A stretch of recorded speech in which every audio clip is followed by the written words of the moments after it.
सोचो एक ऐसा इंडियन ऑफिसर जो पाकिस्तान के कहूटा के अंदर भीख मांगने वाले के भेष में घुसा हुआ है, एक ऐसी जगह जहां पकड़े जाने का मतलब सिर्फ एक ही था, मौत। और फिर भी सोचो एक आदमी जो गोल्डन टेम्पल के अंदर खालिस्तानी मिलिटेंट्स के बीच घुस रहा है, उन्हें यह बता रहा है कि वो पाकिस्तान का ISI एजेंट है और जो मिलिटेंट्स उसे दोस्त समझ रहे हैं वो असल में उनका सबसे बड़ा दुश्मन है और यहाँ भी पकड़े जाने पर मौत ही मिलनी थी। ये कोई फिल्म नहीं है और ना ही कोई वेब सीरीज का प्लॉट है। ये एक आदमी की जिंदगी है जिसका नाम है अजीत डोवाल, इंडिया के सबसे ज्यादा डेकोरेटेड इंटेलिजेंट ऑफिसर, 3 बार नेशनल सिक्योरिटी एडवाइजर और एक ऐसा इंसान जिसके बारे में जितना जाना जाता है उससे काफी ज्यादा छुपा हुआ है। आज इस वीडियो में हम बात करेंगे एक ऐसी जिंदगी की जो मिजोरम के जंगलों से शुरू हुई और पाकिस्तान के गलियों में सालों तक छुप कर जीती रही, गोल्डन टेम्पल के गोली की बारिश में भी नहीं झुके और आज इंडिया के हर बड़े सिक्योरिटी डिसीजन के पीछे एक ही नाम है, अजीत डोवाल।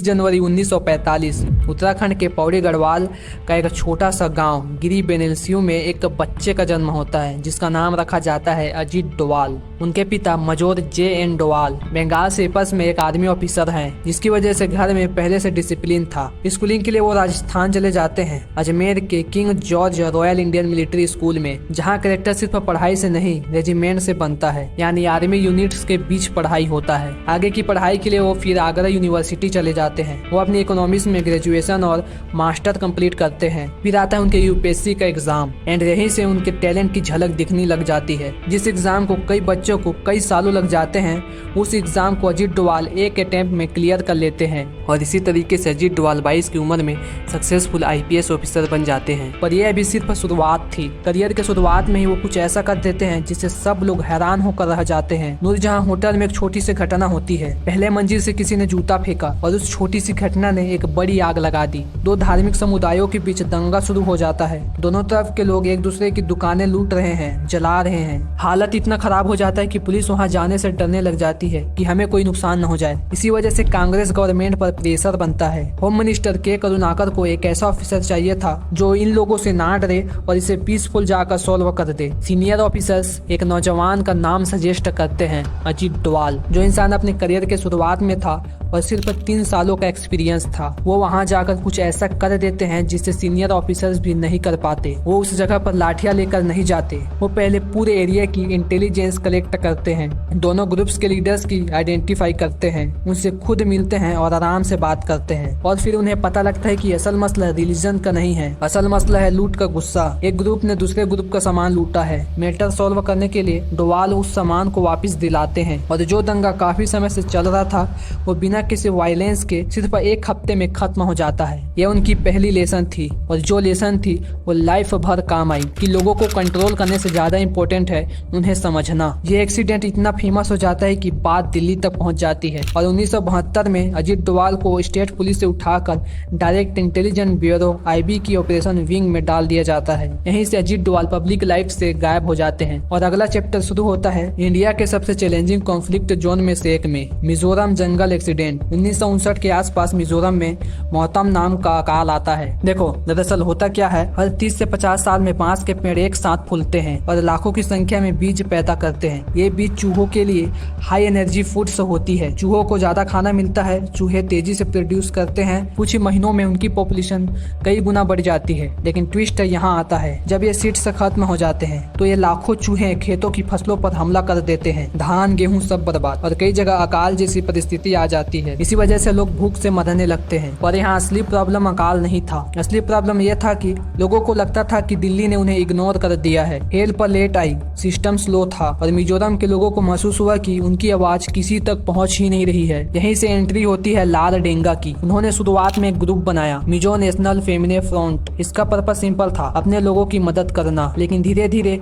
मदद का ये मोमेंट गुस्से में बदलने लगा और वही ग्रुप बन गया मिजो नेशनल फ्रंट। अब डिमांड सिर्फ रिलीफ की नहीं थी, डिमांड थी ऑटोनोमी की और धीरे धीरे कम्प्लीटली इंडिपेंडेंस की। 1966 में MNF ने खुले तौर पर विरोध शुरू कर दिया। गवर्नमेंट बिल्डिंग्स पर अटैक हुए, BSF स्टेप पर हमले हुए। इंडियन फ्लैग हटाकर अपना झंडा लगाया गया। बात यहाँ तक पहुँच गई कि मिजोरम को अलग देश डिक्लेयर कर दिया गया। पूरी तरह से फैल चुका गर्म विवाद बन चुका था। इस मोमेंट के कोर थे उसके टॉप कमांडर्स, लगभग 7 मेन लीडर्स जो म्यांमार के पहाड़ों में बेस बनाकर ऑपरेशन चला रहे थे। इन कमांडर्स के बिना लाल डेंगा की पावर अधूरी थी। अब इंडियन गवर्नमेंट के सामने बहुत बड़ी प्रॉब्लम थी। अगर आर्मी भेजते तो लोकल पॉपुलेशन भी मिलिटेंट के साथ खड़ी हो जाती, और अगर फोर्स यूज नहीं करते तो आखिर ये बात कैसे खत्म होती। ये एक ऐसी सिचुएशन थी जहां बंदूक से ज्यादा दिमाग की जरूरत थी, और यहीं पर एंट्री होती है अजीत डोवाल की। उन्हें आइजोल भेजा गया सब्सिडियरी इंटेलिजेंस ब्यूरो का हेड बनाकर, लेकिन डोवाल वहां ऑफिसर बनकर नहीं गए। वो गए एक लिसनर की तरह, एक इंसान की तरह जो उनके दोस्त की तरह एक्ट करे। उन्होंने मिलिटेंट्स के कमांडर्स तक पहुंच बनाई, धीरे धीरे उनका ट्रस्ट जीता, उनके साथ बैठना, उनकी बातें सुनना, उनकी सोच समझना, ये सब शुरू कर दिया। ये कोई फिल्मी अंडर कवर ऑपरेशन नहीं था, ये slow, patient, human level intelligence था। इतना ट्रस्ट बिल्ड हो गया था कि डोवाल ने एक बार उन कमांडर्स को अपने घर बुलाया, उनके लिए खाना बनाया, और उनकी वाइफ को भी नहीं पता था कि जो लोग घर पर बैठे हैं वो असल में मिलिटेंट्स हैं। अब इससे इतना क्लियर था कि उन कमांडर्स का अजीत डोवाल पर ट्रस्ट बिल्ड हो गया था। जब इस बात का विश्वास डोवाल को हो गया तो डोवाल ने उन्हें 2 ऑप्शन दी। इंडिया के साथ आ जाओ, मिजोरम को स्टेटहुड मिलेगा, तुम्हें पॉलिटिकल पावर मिलेगी और तुम अपने लोगों के लिए काम कर पाओगे। लेकिन अगर नहीं तो आर्मी आएगी और फिर कुछ नहीं बचेगा। ये सिर्फ थ्रेट नहीं था, ये रियलिटी थी। 1972 से 1974 के बीच रिपोर्ट्स के मुताबिक डोवाल ने 7 में से 6 कमांडर्स को अपनी तरफ कर लिया। बाद में जर्नलिस्ट शैकत दत्ता के इंटरव्यू में लाल डेंगा ने खुद माना कि अजीत डोवाल ने मेरे 6 कमांडर्स को अपनी तरफ कर लिया, मेरे पास कोई चॉइस नहीं बची। और जब लीडरशिप टूट जाती है, मोमेंट खुद गिर जाता है। 14 साल बाद 30 जून 1986 मिजोरम पीस अकॉर्ड साइन होता है। मिजोरम इंडिया का एक स्टेट बन जाता है, और लाल डेंगा, वही आदमी जो कभी मिलिटेंट्स को लीड कर रहा था, उस स्टेट का पहला चीफ मिनिस्टर बन जाता है। अब आता है वो चैप्टर जहां अजीत डोवाल की कहानी और भी ज्यादा मिस्टीरियस हो जाती है। 1980 में उन्हें इस्लामाबाद में इंडियन असेंबली में पोस्टिंग मिलती है, डिप्लोमेटिक कवर के साथ। ऑफिशियल काम था ISI की एक्टिविटीज को मॉनिटर करना, खालिस्तानी मूवमेंट और सिख पिलग्रिम्स के बीच इंटरफेरेंस ट्रैक करना। लेकिन डोवाल का काम कभी भी सिर्फ ऑफिशियल तक लिमिट नहीं था। पाकिस्तान में उनके एक कहानी सुनने को मिलती है। कहते हैं कि वो वहाँ डीप अंडर कवर थे। एक किस्सा ये भी है कि कहूटा के पास पाकिस्तान के न्यूक्लियर फैसिलिटी के नजदीक वो भी खारी बनकर घूमते थे। वहाँ से एक लोकल नाई के जरिए साइंटिस्ट के बाल कलेक्ट किए, जिन्हें इंडिया में टेस्ट किया गया, और उनमें यूरेनियम के ट्रेस मिले। इसी से पाकिस्तान के न्यूक्लियर प्रोग्राम का एक सिग्नल मिला, एंड ये सब पॉसिबल हो पाया अजीत डोवाल की वजह से। लेकिन ऐसा नहीं है कि इतने साल उन्होंने वहाँ सेफली निकाल लिए। ऐसा कहा जाता है कि एक बार किसी पाकिस्तान के लोकल ने उनके कान को लेकर क्वेश्चन किया, एंड एक बार किसी ने उनके नकली दाढ़ी को उतरते हुए नोटिस किया। इन कहानियों का एग्जैक्ट सच शायद कभी भी बाहर ना आए, पर एक बात क्लियर है, अजीत डोवाल उन लोगों में से थे जो दुश्मन के सिस्टम के अंदर जाकर काम करते थे, चुपचाप बिना किसी शोर के। एंड इसलिए farmer raw chief AS dollar ने उनके बारे में एक बात कहा था, उनकी undercover skills Indian intelligence history में बिल्कुल अलग थी, और शायद इसीलिए उन सालों में क्या क्या हुआ उसका पूरा सच कुछ लोग ही जानते हैं। लेकिन कुछ सालों बाद उनकी स्ट्रेटेजी पहली बार सबके सामने नजर आती है। 1984 का ऑपरेशन ब्लू स्टार एक घाव था जो इंडिया कभी भी भूलना नहीं चाहता। आर्मी ने सीधा गोल्डन टेम्पल में घुसकर ऑपरेशन किया था। दरबार साहिब को नुकसान हुआ, सिख समुदाय का दिल तोड़ा, और उसकी कीमत इंदिरा गांधी ने अपनी जान देकर चुकाई। 1988 में वही सिचुएशन फिर से बन रहा था। Khalistani militants, Khalistani commando force Babbar Khalsa golden temple में आ गए थे, जो उग्रवादी संगठन है। राजीव गांधी PM थे, उन्हें पता था कि डायरेक्ट हमला नहीं करना है, पर करना क्या है। यही वो मोमेंट था जब अजीत डोवाल को बुलाया गया। गोल्डन टेम्पल के अंदर मिलिटेंट्स बैठे थे, और इस बार इंडिया किसी भी हाल में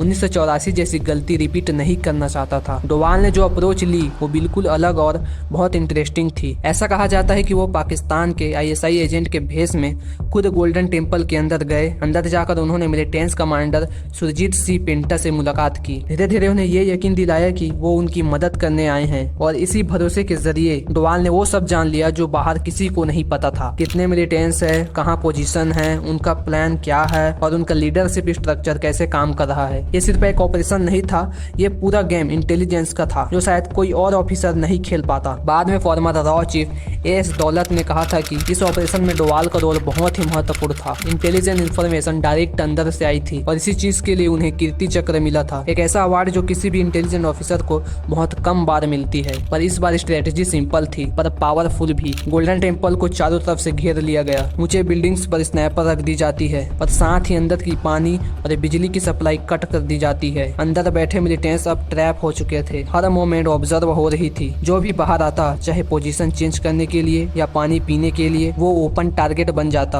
और उसे मारने के लिए स्नैपर रेडी थे। एक एक करके उन्हें पिक किया जाने लगा। ये कोई जल्दी जल्दी होने वाला इनकाउंटर नहीं था, ये एक स्लो प्रेशर गेम था और धीरे धीरे उनका हौसला टूटते गया। दिन बीतने लगे और ऑप्शन कम होते गए और फिर वही हुआ जो डोवाल चाहते थे। मिलिटेंट्स ने सरेंडर कर दिया और 18 मई 1988 को गोल्डन टेम्पल दोबारा पहले जैसा हो गया और इंडिया ने एक बार फिर दिखाया कि हर जंग बंदूक से नहीं, दिमाग से भी जीती जाती है। इसके बाद 1990 में डोवाल कश्मीर में थे। Counter insurgency strategy, farmer militants यानी उग्रवादियों को अपने पक्ष में लाना, इंटेलिजेंस ऑपरेशन, ये सब उनका काम था। 1993 में हजरत बल दरगाह घटना होती है। मिलिटेंट्स दरगाह के अंदर थे। आईबी और सिक्योरिटी फोर्स ने 1 महीने की निगोशिएशन के बाद उन्हें बिना किसी डैमेज के निकाला। दरगाह को कोई नुकसान नहीं हुआ। फिर आया 24 दिसंबर 1999। IC-814 इंडियन एयरलाइंस की फ्लाइट नेपाल से दिल्ली आ रही थी और 5 पाकिस्तानी आतंकवादियों ने उसे हाईजैक कर लिया। आतंकवादियों के डिमांड पर प्लेन को कांधार लैंड किया गया। वहाँ इंडियन गवर्नमेंट ने एक निगोशिएशन टीम भेजी, उसमें अजीत डोवाल भी थे, क्योंकि 1971 से 1999 तक डोवाल ऑलरेडी 15 से ज्यादा निगोशिएशन कर चुके थे। कांधार में उन्होंने आतंकवादियों के साथ निगोशिएशन की। डिमांड बढ़ती रही और आतंकवादियों के द्वारा 36 मिलिटेंट्स को छोड़ने की मांग थी। अजीत डोवाल की निगोशिएशन की वजह से आखिरकार 3 मिलिटेंट्स को छोड़े गए। सोचो, 36 से सीधा 3 मिलिटेंट्स, 155 पैसेंजर्स जिंदा वापस आए। ये इंडिया के लिए बड़ा सेटबैक था। पर एक बात सोच के देखो, अगर डोवाल नहीं होते तो शायद कोई पैसेंजर वापस नहीं आता। डोवाल तो रिटायर हो गए पर उनका दिमाग नहीं रुका। उसी साल दाऊद इब्राहिम की बेटी की शादी थी। दाऊद वही इंसान था जो कई सालों से अजीत डोवाल का टारगेट था, पर वो कभी भी उन्हें नहीं मार पाते और पहली बार उसकी कंफर्म लोकेशन थी। अजीत डोवाल ने छोटा राजन तक अपना नेटवर्क का यूज करके पहुंच दाऊद का पुराना पार्टनर तक बनाया। प्लान बना, शूटर्स तैयार किए गए, फेक पासपोर्ट, दुबई टिकट्स सब अरेंज किए गए। पर एक गलती हो गई। मुंबई पुलिस के कुछ सीनियर ऑफिसर्स को इस ऑपरेशन की भनक लग गई। दिल्ली के होटल में जब फाइनल प्लानिंग चल रही थी तो क्राइम ब्रांच वहाँ पहुंच गई। शूटर्स अरेस्ट हो गए और ऑपरेशन वही खत्म हो गया। डोवाल तब ऑफिशियल पोजीशन में नहीं थे, इसलिए उन्हें रोक नहीं सके। ये उनके करियर की सबसे नफरत वाली मोमेंट थी। दाऊद आज भी बाहर है, पर एक फेलियर से इंसान रुकता नहीं है, वो सीखता है। डोवाल इतने अच्छे ऑफिसर थे, इसका मतलब ये नहीं कि उन्हें कभी हेट नहीं मिला हो। वो एक बार क्रिटिसाइज हुए हैं। कुछ आलोचक कहते हैं कि उनके तरीके में नागरिक अधिकारों को उतनी इंपॉर्टेंस नहीं दी जाती। एक बार उन्होंने अपनी स्पीच में सिविल सोसाइटी यानी समाज को युद्ध का हिस्सा कहा था, जिसके बाद काफी कंट्रोवर्सी हुआ था। कुछ पहले के इंटेलिजेंस ऑफिसर का कहना है कि